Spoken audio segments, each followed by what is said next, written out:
አንድ አምላክ በሚሆን በአብ በወልድ በመንፈስ ቅዱስ ስም ስንክሳር ሚያዝያ 30።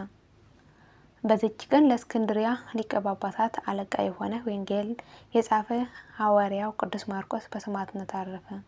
የዚህም ቅዱስ የአባቱ ስም አርስጠቡሎስ ነው። እርሱም ከአምስቱ ሀገሮች የሆኑ የእናቱም ስም ማርያም ነው። እርሷም በሐዋርያት ሥራ መጽሐፍ ተጽፋለች።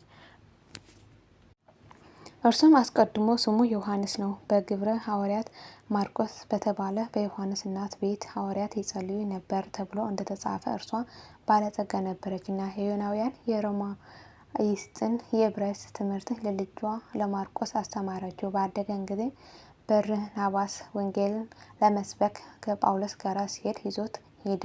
በእነርሱም ላይ የሚደርስባቸው መከራ አይቶ በጵንፋልያ ከተማ ሳሉ ትቷቸው ወደ ኢየሩሳሌም ተመለሰ። ሐዋርያትን በተመለሱ ጊዜ የክብር ባለቤት የሆነ የጌታችን ኢየሱስ ክርስቶስ ወደ ማመን አሕዛብ እንደተመለሱ እግዚአብሔር በእጃቸው ላይ ድንቅ ተአምራት እንዳደረገ ተናገሩ። ይህ ብላቴና ማርቆስም ከእርሳቸው ስለ መለየቱ አዘነ፣ ተጸጸተ።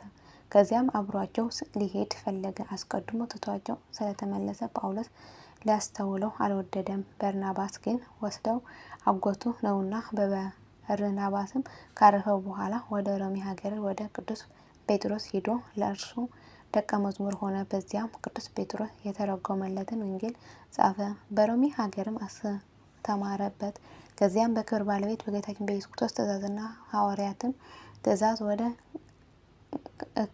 እስክንድርያ ሀገር ሄዶ በውስጧም የከበረ ወንጌልን አስተማረ። ደግሞ በአፍራቂያና በአምስቱ ሀገሮች በርቃ በሚባልም ሀገር ወደ እስክንድርያ ከተማ በገባ ጊዜ ጫማው ተቆረጠ።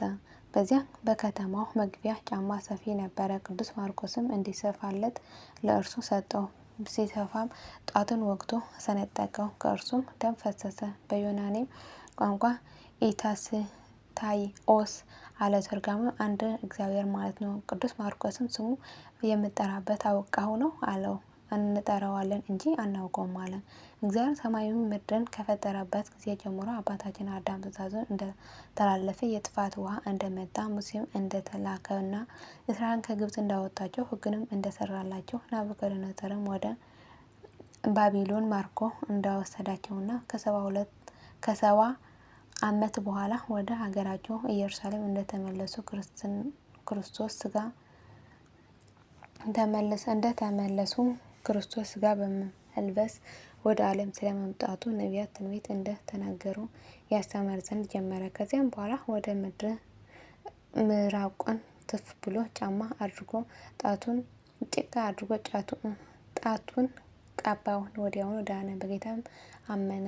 ያም ሰፊ ስሙ አንያኖስ ነው። ቅዱስ ማርቆስም ወደ ቤቱ ወስዶ ልጆቹን ዘመዶቹን ወደ እርሱ አቅርቦ እርሱንም አስተምሮ አንድ አምላክ በሆነ በአብ በወልድ በመንፈስ ቅዱስ ስም የክርስትና ጥምቀትን አጠመቃቸው። በክብር ባለቤት በጌታችን በኢየሱስ ክርስቶስ ያመኑ ሰዎች በብዙ ጊዜ የቅዱስ ማርቆስ ዜና ሰምተው የሀገር ሰዎች ሊገድሉት ተሰበሰቡ። እርሱም አናኒዎስን ኤጲስቆጶስ አድርጎ ሹሞ ልጆቹን ቄሶችና ዲያቆናትን አድርጎ ከዚያ ወደ በርቃ ወደ አምስቱ ሀገሮችም ወጥቶ አስተማረ። በቀናች ሃይማኖትም አጸናቸው። በእርሳቸውም ዘንድ 2 ዓመት ኖረ። ኤጲስቆጶሳት ቀሳውስትና ዲያቆናትን ሾመላቸው።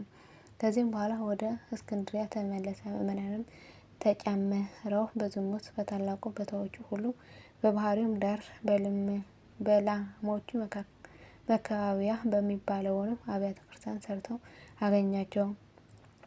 ከሃዲያንም የከበረ ሐዋርያ ይገድሉ ዘንድ በብዙ ድካም ፈለጉት። እርሱም 5ቱን ሀገሮች ሲጎበኙ በስውር ወደ እስክንድርያ ከተማ ይገባ ይወጣ ነበር። በአንዲትም ዓመትም በ5ቱ ሀገሮች ተመላልሰው ሚያዝያ 19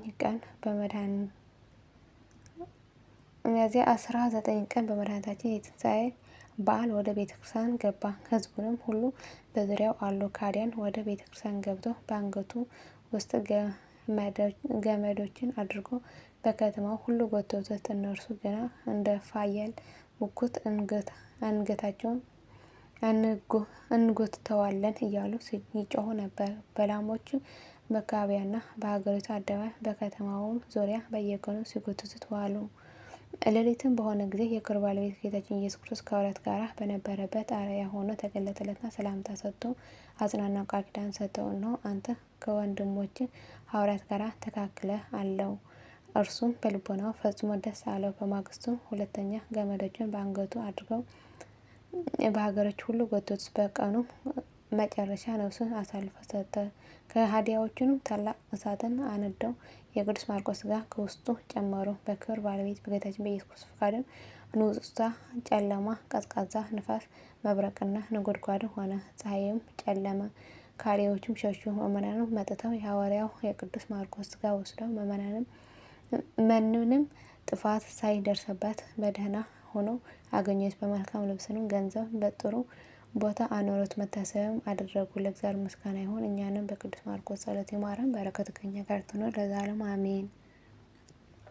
የወደቀ የነጠበ አፍት ከመላእክት አርምልኝ አሜን። አቡነ ዘበሰማይ የተቀደሰ ስምከ ትምጻእ መንግሥትከ ወይኩን ፈቃድከ በከመ በሰማይ በምድር ሲሳየን ዘለለ ሀበነ ዮም ወኅድግ ለነ አበሳነ ወጌጋየነ ከመ ንሕነኒ በሰላም ንሕነኒ ግዞ ውስተ መንሱት አላ አድኅነነ ወባልሐነ እምኩሉ ኩሉ እስመ ይእቲ መንግሥት ኃይል ወስብሐት በሰላም ቅዱስ ገብርኤል መልአኩ እግዝእትየ ማርያም ሰላም ለኪ ድንግል በኅሊናኪ ወድንግል በሥጋኪ እም እግዚአብሔር ጸባኦት ሰላም ለኪ ብሩክት አንቲ እምአንስት ወቡሩክ ፍሬ ከርሥኪ ተፈሥሒ ፍሥሕት ወምልዕተ ጸጋ እግዚአብሔር ምስሌኪ ሳህሉ ጸልዪ ምሕረት ወእንተና አፍቅሮ ልክ ኢየሱስ ክርስቶስ ከመ ይስረን ኃጣውኢነ ለዓለመ ዓለም ዘላለሙ አሜን።